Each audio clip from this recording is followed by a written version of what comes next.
In this quick video today, I just wanted to show you guys how I go about like winterizing my equipment. Obviously down here in Texas, like we don't have to like really do a bunch of heavy duty stuff. Like it's only going to get down into like the 20s specifically over the next few days. We're going to have a couple days where it may not get above freezing though. So what I'm going to do specifically is I'm going to put some RV antifreeze through my system, and I'm going to walk you guys through how we do that process right now. So it's a little bit windy at the time of me doing this video, so I'm trying to keep my hood up on my AirPod in here. Hopefully that's going to help the audio a little bit for this video, but the temperature's dropping from like 60 to 19, 20 degrees over the next 12 hours. So like I say, you're going to have to bear with me a little bit. But the first thing you're going to want to do, obviously, is just clear all the liquid out of your rig. All that I did was I simply flipped it on. I turned my truck on because it is battery powered. I had like 15 gallons of water. Ideally, you want to plan it to where, you know, you're not going to waste all that water, of course, but you had to do what we had to do. I just didn't have the amount of work this week I was expecting. So we just drained that down all the way. And then next thing we're going to do, we're going to get our antifreeze. This is the antifreeze that I use. You can get it from, I believe, I got mine at O'Reilly. You can get it at AutoZone. I believe even Walmart as well. They have this in -50 and even as much as -100. The -50 is cheaper. I believe it's like already pre-mixed. It says don't add any water or anything like that. So it's a little bit cheaper. It's like $6. And what I suggest getting is anywhere between 3 to 5 gallons. I went ahead and got 5 just to be on the safe side. I'd rather have a little bit too much than not enough. And the beauty of this too, which I definitely suggest you guys grab as well, is a separate 5-gallon jug. That way, whenever your freeze is over, you can actually pump all that out of your rig and then obviously reuse it for future freezes, especially down here in like Dallas, Texas, where I'm located. For our company, Preferred Pest Management, we don't really deal with too many heavy freezes, and even if we do, it's not a big deal. We'll just, you know, hold off for a couple days, not work, or, you know, do some light work, do some exclusion work, whatever the case may be, and leave that stuff in the tank. And then once we're done with it, pump it into this 5-gallon jug. That way we can then reuse it for something like 4 to 5 years is how long this stuff is good, versus paying, you know, $30 every single time you freeze. So now that we have the tank completely emptied out, we're just going to pour all these one by one in there.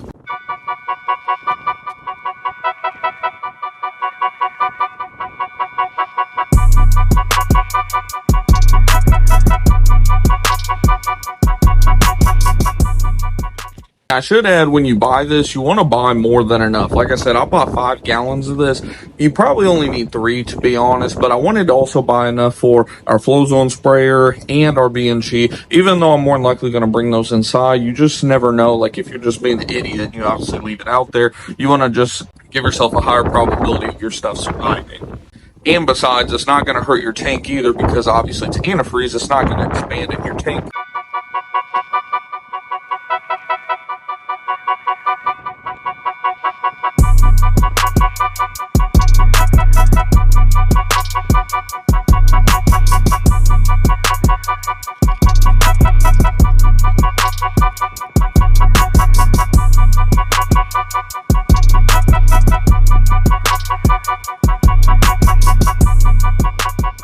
So you can probably see in there, I got just under 5 gallons in there. I still have 1 extra gallon. So what I'm going to do now to see if I can save myself a gallon, and maybe, like I said, either A, go ahead and put some of it into our other equipment, or B, even just either save this or take it back and save $6 or $7. What I'm going to do is I'm going to go ahead and fire up the rig. And like I said, what you're going to want to do is you're going to want to actually hold your trigger down until you obviously see the antifreeze color start coming out of your hose. That way you know you got all the water cleared out of there. And then once you know that that entire hose is full of antifreeze, then we know we're good to go.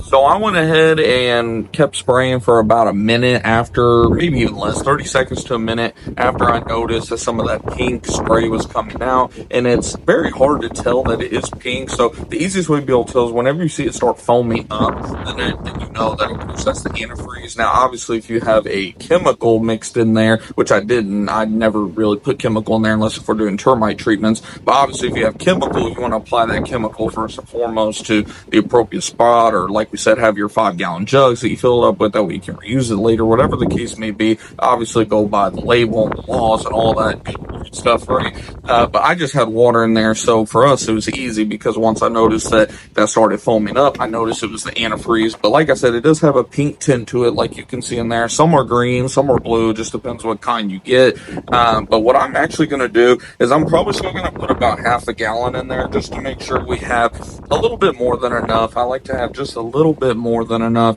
and then we'll probably, like you said, put the rest into our flow zone and things of that nature. And then the next thing you're going to want to do is take your filter cup off. That way that doesn't stuff. And of course, we're still going to this with blankets, just that way, again, we're just increasing our odds of success and not having any equipment break or anything like that, just that much higher. I read a study that said, like, for each layer of blankets that you put on your equipment, you're literally warming everything up by somewhere between like 2 to 5 degrees. So I mean, if you put 3 blankets over that, and then you also go ahead and strap it down with like a tarp or something like that, then you're looking at increasing that overall temperature by anywhere between like 5 and even 10 degrees maybe. So again, we're just increasing our odds of success. Like I said, down here in Dallas, it's only going to get down to somewhere like 19 to 20 at the coldest, and you know, it's looking like probably closer to 22 to 27. So if we can increase that by 5 to 10, and we're already sitting above freezing, and then the antifreeze is just giving us that much more punch. And then, like you said, we just take this guy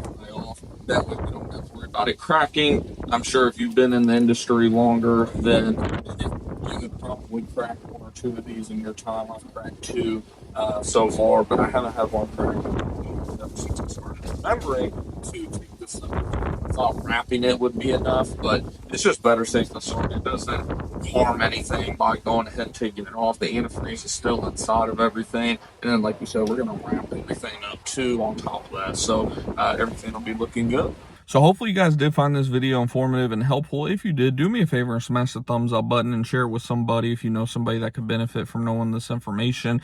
And if you have any tips or tricks on how you like to winterize your equipment to keep everything from freezing, let us know down in the comments down below. We always appreciate any helpful tips from other people as well. You viewers help us out big time. And in the next video, I'm going to be showing you guys how we actually go about wrapping the equipment as well, like I was mentioning with the blankets and things like that. Just that way we can increase our odds of beating these freezing temperatures that much more. So if you haven't seen that video already, make sure to watch it right now.